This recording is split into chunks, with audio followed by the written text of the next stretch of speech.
haciendo es peronismo o no lo es, o es un peronismo variado, o qué es lo que estás haciendo. Que no está mal, a ver, está claro, ¿no? No está mal que lo haga. Pero bueno, si te parece, le podemos preguntar a Raúl Aragón, que ahí lo vemos acomodándose el cabello. Estás perfecto, Raúl, quédate tranquilo. Está todo bárbaro. ¿Cómo andás, Raúl? Cristian Romero y Avía Salle te saluda. ¿Cómo va? Buenos días, chicos. Gracias por la comunicación. Bien, bien. Estaba escuchando lo que ustedes decían. Yo Ahora te tengo estamos una... viendo la mitad del ojo, Raúl. Ok, Ahí ahí está. está. Ahí. Perdón, ¿ahí me escuchan bien? Perfecto. Te escuchamos y te vemos bien, como una vieja publicidad que decía, qué bien se te ve. Qué bien se te ve, sí. No, yo tengo una visión distinta. Yo creo que el kirchnerismo, que es lo que está determinando el andar de este gobierno y el modo político del presidente, en realidad no es una ideología, porque el kirchnerismo es populismo, es un modo del populismo. Y el populismo no es una ideología, es un modo de ejercer el poder, cuya única finalidad es incrementar el poder indefinidamente y sostenerlo indefinidamente.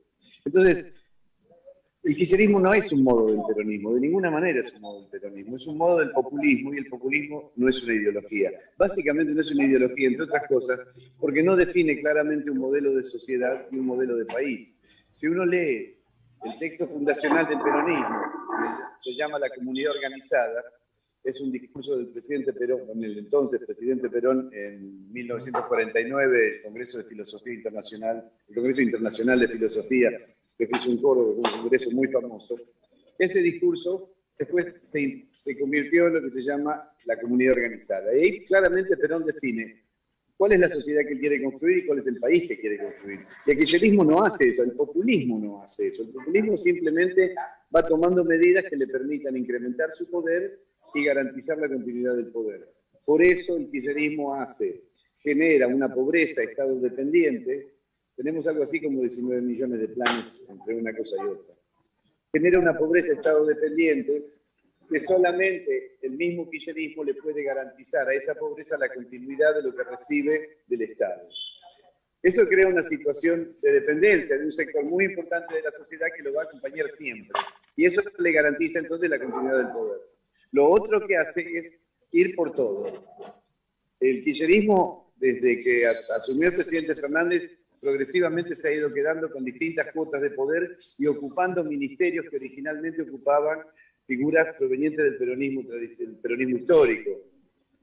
Por ejemplo, Ahora, el caso Raúl, está piola esto que decís porque además, mira, el otro día estaba mirando un documental que de hecho lo recomiendo, que se llama Los mitos del pueblo, en donde se trabaja lo que serían los mitos populares, los mitos del populismo, diríamos, en Sudamérica. Y hablamos de Lula, hablamos de Chávez, hablamos de Cristina, hablamos de Néstor, o sea, hablamos de Correa, por ejemplo. Fíjate que son todos países en donde el populismo, el pueblo, es el que el referente le dice yo los amo, yo los voy a ayudar, yo estoy acá porque soy parte de ustedes, y después la realidad es que hay una ausencia gigante. Los mantiene en el límite de la pobreza,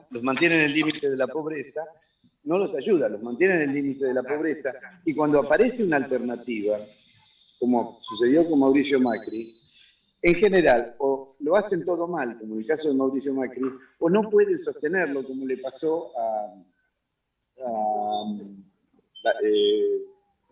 ¿cómo se llamaba? Dicen que soy aburrido. A De la Rúa. A De la Rúa. Como le pasó a De la Rúa, lo que le dejaron le resultó insostenible en términos sociales. Entonces, yo no creo que es muy necesario diferenciar el kirchnerismo como un modo del populismo del peronismo, porque el kirchnerismo no tiene una definición fundacional ideológica ni describe un modelo de sociedad. Entonces, ahora, Alberto no sería kirchnerista en este punto, no, porque él lo que él lo que dijo desde un primer momento es que iba a tratar de sacar a la Argentina adelante. Sí, también lo dijo Cristina, ¿no? Todos dicen que van a sacar a la Argentina adelante. Lo que ocurre es que en el caso de Alberto, las medidas que toman son netamente populistas y en realidad no consigue diferenciarse de Cristina, y Cristina le impone todo. Se quedó con el Ministerio de la Vivienda, que lo tenía María Eugenia Bielsa, lo reemplazó Ferrarazzi, que es un kirchnerista de paladar negro. María Eugenia Bielsa no es kirchnerista, es peronista de toda la vida. YPF puso al ex vicegobernador de Tierra del Fuego, creo, sí, Tierra del Fuego, bueno, no me acuerdo, un kirchnerista también de paladar negro, y echó a un hombre que era del riñón de Alberto Fernández. Ahora se están intentando quedar con la Dirección General de Puertos, que corresponde al Ministerio de Transporte, y que está en manos de un hombre del riñón de Sergio Massa. ¿Y vos decís que viene otra movida también de ese mismo estilo? No, otra no, todas. Lo que están haciendo en la provincia de Buenos Aires es clarísimo. Está pasando desapercibido, pero la movida de Máximo Kirchner para quedarse con el PJ, con la estructura del PJ provincial, ya está consumada. Bueno, eso te iba a preguntar, Raúl, porque escuché por ahí que decían que Cristina está preparando todo como para que Máximo se haga mucho más fuerte en la provincia de Buenos Aires. Absolutamente. ¿Qué sucedió la semana pasada? Se reunió finalmente el Consejo Partidario, que son 48 miembros, el Consejo del Partido Justicialista de la provincia de Buenos Aires tiene 48 miembros. Asistieron 41 y se votó por 41-0 el adelantamiento de elecciones. Tiene una justificación válida en realidad, el adelantamiento de elecciones para autoridades partidarias. Se fijó el calendario electoral para creo que el cierre de listas es ahora, 10 de marzo. Ahí va a haber una lista única, encabezada por Máximo Kirchner como presidente del PJ. La mayoría de los cargos van a ser kirchneristas, y entonces, en definitiva, se queda con el PJ y con la estructura del PJ. ¿Qué quiere decir esto? Que camino a la elección de octubre, él tiene la potestad de designar la Junta Electoral Partidaria. La Junta Electoral de un partido, el peronismo es así, es la que acepta o rechaza las listas que van a competir que competirían en una interna. Manejando eso es lo que se llama manejar la virome. Para la elección de octubre va a haber una lista única, la única que van a aprobar, la Junta Electoral del partido va a aprobar una sola lista, que va a ser la lista que defina Máximo Kirchner. Porque ahí la intención primera es obtener una mayoría kirchnerista en diputados. Ya la tienen en el Senado. Entonces lo que están, y tienen quórum propio en el Senado. Le faltan unos 10 o 12 diputados para tener propio en diputados, pero un quórum propio no peronista, un quórum propio kirchnerista. Esto lo debilita muchísimo a Sergio Massa, que hoy por hoy puede negociar muchas cosas. Pero no hay una reacción, ¿no hay una reacción del peronismo ante esta avanzada que vemos del kirchnerismo? Sí, hay una reacción que no termina hasta hoy. Están tratando de unificar algo, pero hay miradas muy distintas. Una reacción donde aparece Randazzo, donde obviamente aparece Fernando Gray, que es el único que se separó de... Ahora, ayer o antes de ayer, hizo una noticia para impugnar el llamado de elecciones de autoridades partidarias. Está Graciela Camaño, está Guillermo Moreno, pero no terminan de acordar algo. Están tratando de acordar algo, porque lo único que pueden hacer es o inscribir un partido propio, lo cual requiere 18.000 afiliados en la provincia, para un partido nuevo, o buscar un sello de esos que están libres por ahí sueltos, que son partidos que están legitimados a nivel nacional, pero nadie los usa, comprar ese sello y entonces generar una lista a diputados nacionales por la provincia de Buenos Aires, en octubre, una lista propia. ¿Cuál sería el resultado de que eso funcione?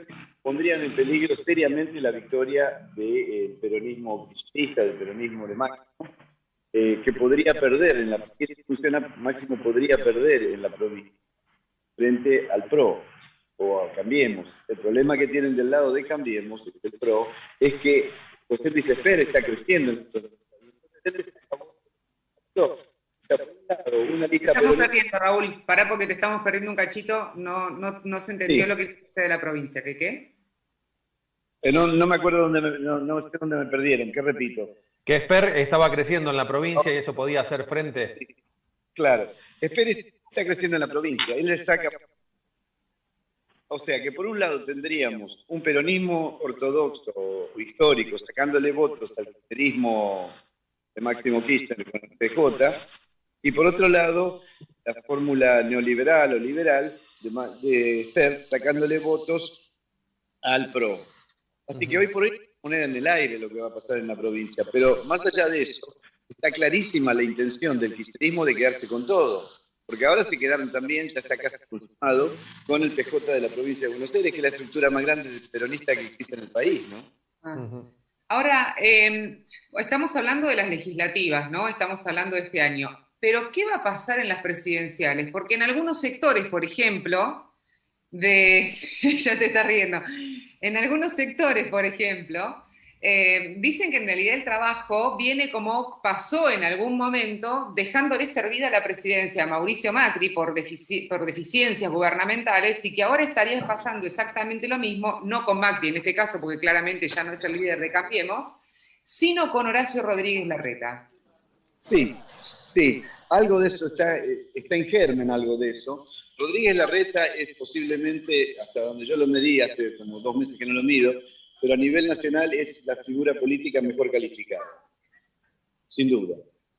Podría ganar, pero ahí tiene que acordar entonces de nuevo, si esperas una buena elección en la provincia, una elección digamos de 7, 8 puntos, 10 puntos en la provincia, se posiciona también para la presidencial como una opción diferente del PRO.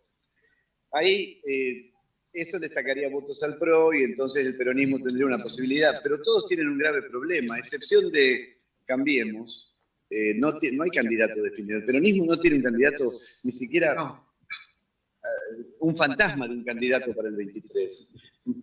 Alberto no puede renovar mandato, es muy difícil que pueda renovar mandato, por ahí la gestión hace boom y la soja vale 700, entonces qué sé yo, ¿no? Podría pasar todo eso, pero bueno, sí, hoy no está... Lo primero que necesitamos también es que desde el gobierno se tomen medidas que sean fundamentales para ayudar a aquellos que vienen recontrapasados de golpes y golpes y golpes.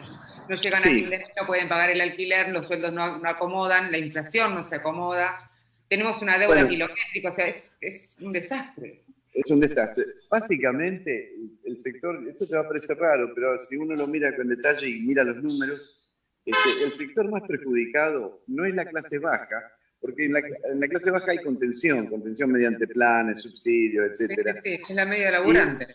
Sí, no, la clase baja, la clase, ¿sí? En ese nivel, ellos han conseguido mantener su nivel de vida anterior, que es muy bajo, pero lo consiguieron mantener mediante esos planes. Básicamente en el nivel alimentario y alguna cosa más. La que deterioró mucho su nivel de vida, su calidad de vida, fue la clase media y la clase media baja. Están intentando recuperarla desde el gobierno con cosas como el aumento del mínimo no imponible, el subsidio, los bonos a los jubilados, etc. Con eso no alcanza. Pero hay 2 elecciones, la de octubre y la del 23. Respecto de la de octubre, podrían ganar a nivel nacional si pasan 2 cosas. Primero, si se recupera un poco el poder adquisitivo de esas 2 clases que te digo, media y media baja. Y segundo, si en estos próximos meses hay una ola muy fuerte, muy perceptible de vacunación, donde vos digas, sí, ayer lo vacunaron a mi abuelito, pasado mañana vacunan a mi vecino, dentro de 5 días me vacuno yo, y eso sea como que se instale en la sociedad y en el imaginario. Y que esa ola, Raúl, limpie un poco lo que sucedió con el tema de la vacunación VIP. Sí, si vos conseguís instalar eso en el imaginario de la vacunación VIP, pasa a ser una anécdota más de la corrupción de la clase política y ya está. Nosotros hemos naturalizado ese tipo de cosas, cuidado, ¿no? Totalmente. Lamentablemente. Entonces, ahora, respecto del 23, nadie tiene claro nada. Es muy, muy complejo hacer un análisis respecto del 23, porque tenés que hacer demasiadas suposiciones para eso, ¿no? Demasiadas. Hay demasiadas variables en juego. Cuando un sistema tiene tantas variables en juego y la mayoría no están definidas, es imposible hacer un análisis, ¿no? Ahora, qué locura, ¿no? Porque estamos hablando que gobiernos que vendrían, diríamos, del tobogán, del peronismo, más allá de que se modifique y se hagan populistas y la mar en coche, de todas maneras después estamos hablando que son esos mismos gobiernos los que dejan servido el gobierno neoliberal. O sea, que están exactamente en las antípodas. O sea, definitivamente es como para estudiar, ¿no? Bueno, mirá, la revolución, la revolución genocida, el gobierno genocida del 76, se justificó por el desastre que había hecho el peronismo en el poder del 73 al 76. Vino un modelo neoliberal encabezado en lo económico por Martínez de Oz, que dejó un desastre tan terrible, que en el 83 Alfonsín no pudo controlar eso y termina en la hiperinflación de 5.000% de inflación anual. Ese fue el primer modelo neoliberal. Vuelve, entonces ahí vuelve el menemismo con otro modelo neoliberal que termina dejándose la servida a, nunca me puedo acordar, de la Rúa. De la Rúa. Es medio y después dicen que soy aburrido. Sí, a De la Rúa, se la deja servida De la Rúa. De la Rúa fracasa, como ya lo sabemos, y entonces viene el kirchnerismo de 12 años, 3 mandatos, Néstor y 2 de Cristina. Dejan tal situación que viene el macrismo, pero el macrismo, como tercer modelo neoliberal en la Argentina, fracasa rotundamente, más por errores de macroeconomía y también por corrupción legal, porque lo que hizo el macrismo hasta ahora es legal, digamos, ¿no? Sí. La fuga de capitales no es ilegal, es decir, parecería que hay que ver qué dice la justicia. Entonces, los 3 modelos neoliberales que asumen el poder y dejan un desastre son siempre consecuencia de la posibilidad de que asuman el poder, son consecuencia de lo que vos decís, del desastre que dejan los gobiernos populistas anteriores, ¿no? Entonces, como que la Argentina oscila entre un desastre populista y un desastre neoliberal. Nunca salimos de esto. Claro, bueno, pero estamos en un barco ahí, estamos en el barco, como los chicos en los juegos, o sea, estamos siempre nivelando entre el desastre y el otro desastre. O sea, ¿qué es lo que tendría que pasar en la Argentina para dejar de estar en desastre? Que la sociedad se ocupe de la política, porque somos una sociedad ausente de la política. Lo matan a Nisman, entonces vamos a la plaza 2 horas, cantamos el himno, lloramos, y después nos vamos a casa a mirar Tinelli. En España, los muchachos fueron a la plaza y se quedaron 3 meses. En la primavera árabe se quedaron como 6. Pero era la sociedad la que estaba ahí, no era la política. No esperemos que la política, y mucho menos esta dirigencia política, que con excepciones es una clase política inepta y muchas veces corrupta, no esperemos que esta clase política traiga, esta dirigencia política nos dé soluciones de fondo. Es la sociedad la que tiene que reaccionar y no está reaccionando porque somos pasajeros del barco, lo que vos decís sí, pero ¿sabés qué? La tripulación es un desastre, entonces no tenemos que ocupar nosotros. Y es así, si la sociedad no reacciona. Mira, un amigo mío, uno de los que me enseñó política hace muchos años, me dijo, mira, si no haces política, te la hacen. Y la clase media se ausenta de la política porque dice, bueno, la política es sucia, yo no me meto. Es cierto que la política es sucia, pero es sucia porque le dejas el espacio para que lo ocupen los sucios.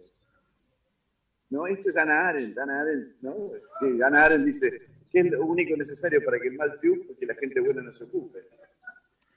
Pero pasa, ¿no te da la sensación, o al menos cuando uno habla en la calle, que la gente buena no tiene chances de llegar, digamos, a cargos importantes? No. Porque para llegar a eso hay que transar con ciertas cosas o tener ciertos códigos que no todos por ahí lo tienen. Sí, el gesto que acabas de hacer es una razón. Una campaña presidencial en Argentina cuesta $100 millones. Claro. ¿De dónde? No lo digo yo. Dos montoncitos, ¿de dónde? El que te los va a poner para financiar esa campaña seguramente va a tener un interés. Después le tenés que pagar, por supuesto. Es el empresariado, bueno. Lo que pasa es que cuando digo una dirigencia, no solamente me refiero a la dirigencia política, me refiero a la dirigencia empresarial, financiera, cultural. Tenemos un problema gravísimo de degradación de la calidad de nuestra sociedad. Básicamente de nuestro sistema de valores, y eso se originó durante la dictadura, donde se acuñó un término que para mí es siniestro, que es cuando se llevaban preso al vecino tuyo, que hacía 30 años que tu hijo jugaba con él, hacían el asadito juntos, y un día venía un falcon gris con 4 monos y se los llevaban de los pelos, y entonces, ¿qué decían?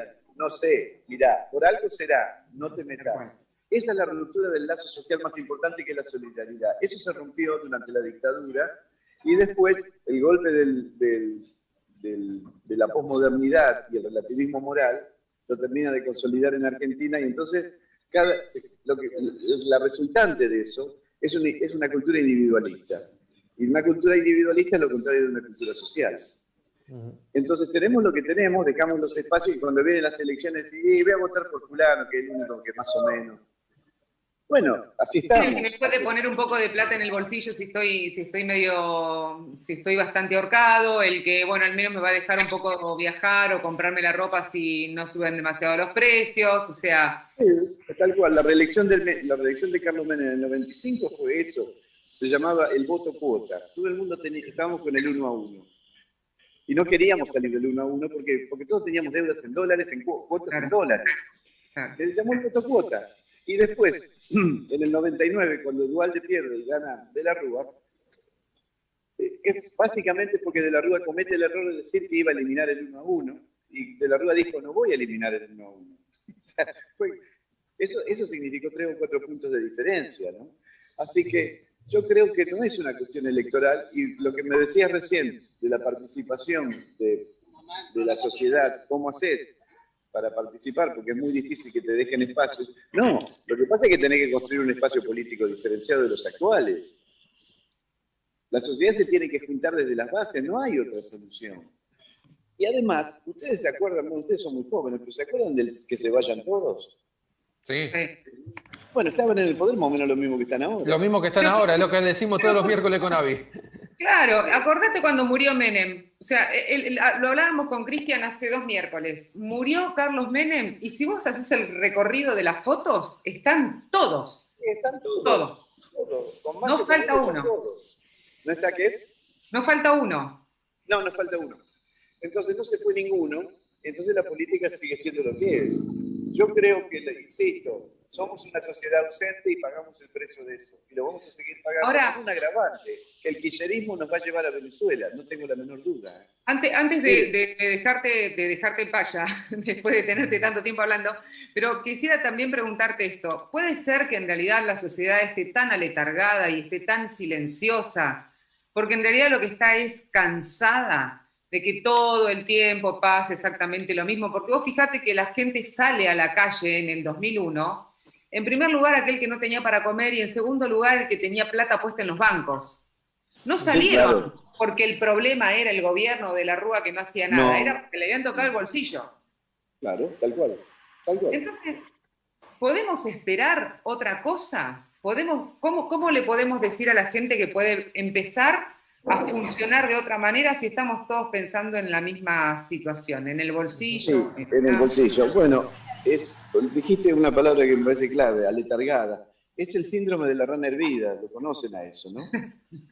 ¿Viste? La ranita que la tiran en agua hirviendo, pega un salto y se salva, la ponen en agua fría, va calentando de a poco y termina hervida la rana. Bueno, la sociedad está padeciendo el síndrome de la rana hervida. ¿Cómo se progresa realmente? ¿Cómo se sale de eso? Históricamente, no solamente en Argentina, no solamente en Occidente, en la historia del mundo, las sociedades solamente progresan a través de un inmenso dolor social. Miren, Europa necesitó 2 guerras mundiales y algo así como 200 millones de muertos entre una y otra para que los muchachos se sienten y digan, no, pará. Vamos a acordar, acá esto no puede pasar, y generaron la Comunidad Económica Europea, que es una garantía de que no puede haber guerra entre países europeos. Porque los intereses económicos de un país y otro están tan cruzados, tan mezclados, que es impensable una guerra. Lo lograron después de 200 millones de muertos. Nosotros logramos el nunca más después de 30.000 desaparecidos. Y es cierto, nunca más. En Argentina hoy es impensable un gobierno militar de facto. Impensable. ¿Por qué? Porque la sociedad, eso sí lo aprendimos. Pero y yo no creo que vayamos a generar una alternativa política y un sistema político distinto del actual, degradado, corrupto, inepto, hasta que no hayamos realmente tocado fondo. Nosotros vamos a camino de una crisis muy profunda, muy profunda, porque el kirchnerismo nos va a llevar a una cosa muy parecida a Venezuela. Miren, les doy un anticipo. Venezuela tiene lo que llaman las brigadas, la milicia bolivariana. ¿Qué es la milicia bolivariana? Es un cuerpo armado de gente chavista, que cobra un sueldito y que tiene capacidad para intervenir en la seguridad nacional en cualquier nivel, incluso la seguridad policial de la calle. Nosotros, ya hay un experimento en camino acá en Argentina, kirchnerista, cuando el presidente autorizó a que las organizaciones sociales kirchneristas sean las que controlan en los supermercados los precios de los precios máximos. Entonces vos tenés 30, 40 kirchneristas con la remera de la cámpora entrando a un supermercado cualquiera, ir revisando los precios. Ahora, ¿qué autoridad tienen? Yo no voté a la Cámpora, ¿eh? Yo voté a este presidente y si hay que controlar precios o cualquier cosa, otra cosa, la tiene que ser un funcionario del Estado, no una agrupación social que no tiene ninguna representatividad respecto del conjunto de la sociedad, que no atravesó un proceso eleccionario. Bueno, eso es un globo de ensayo.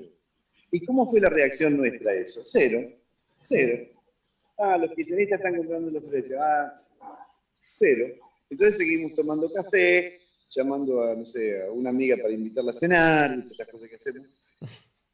Claro, es cierto, porque la clase media todavía seguimos siendo clase media. Hasta que no pase algo muy tremendo, una degradación muy profunda, no va a haber una reacción y vamos a seguir viendo cosas como el vacunagate. Nos parece natural el vacunagate, nos parece natural. Sí, son todos corruptos, sí. Ayudó a los amigos, sí. Qué grave, sí, muy grave. Seguimos. Esperemos no hay 100.000 personas en la plaza diciendo quiero que vaya preso, que tendría que ir preso. Bueno, esperemos que la sociedad también reaccione de una forma pacífica, pero que se haga escuchar cuando está en desacuerdo. Raúl, muchísimas gracias por tu tiempo. No, gracias a ustedes, chicos. Muy amable por la entrevista. Un placer escucharte. Hasta luego.